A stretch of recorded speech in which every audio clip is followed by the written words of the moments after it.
Saudi প্রবাসীরা এখন থেকে বিদেশে থেকেও ভিসার মেয়াদ বাড়ানোর আবেদন করতে পারবেন। এছাড়া তাদের পরিবারের সদস্যদের বসবাসের অনুমতিও নবায়ন করতে পারবেন।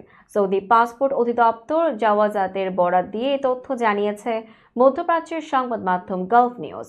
সৌদি পাসপোর্ট অধিদপ্তর বলেছে, সৌদি আরবের বাইরে থেকে প্রবাসীরা তাদের একক বা একাধিক প্রস্থান ও প্রত্যাবর্তন ভিসার মেয়াদ বাড়াতে পারবেন।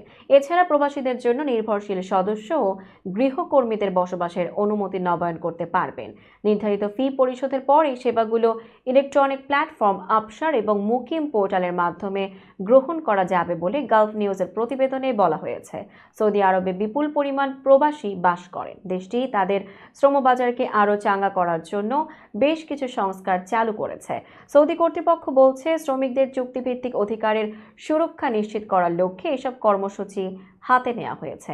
নতুন নিয়মে অনির্দিষ্ট মেয়াদের চাকরির চুক্তি বাতিলের নোটিশের সময়সীমা শ্রমিকের পক্ষ থেকে 30 দিন এবং নিয়োগকারীর পক্ষ থেকে 60 দিন নির্ধারণ করা হয়েছে।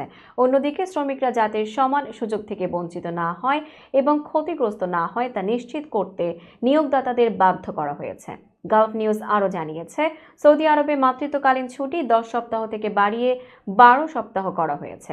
আরেকটি পরিবর্তনে পরীক্ষামূলক কর্মসংস্থানের সর্বোচ্চ সময়সীমা 180 দিন নির্ধারণ করা হয়েছে।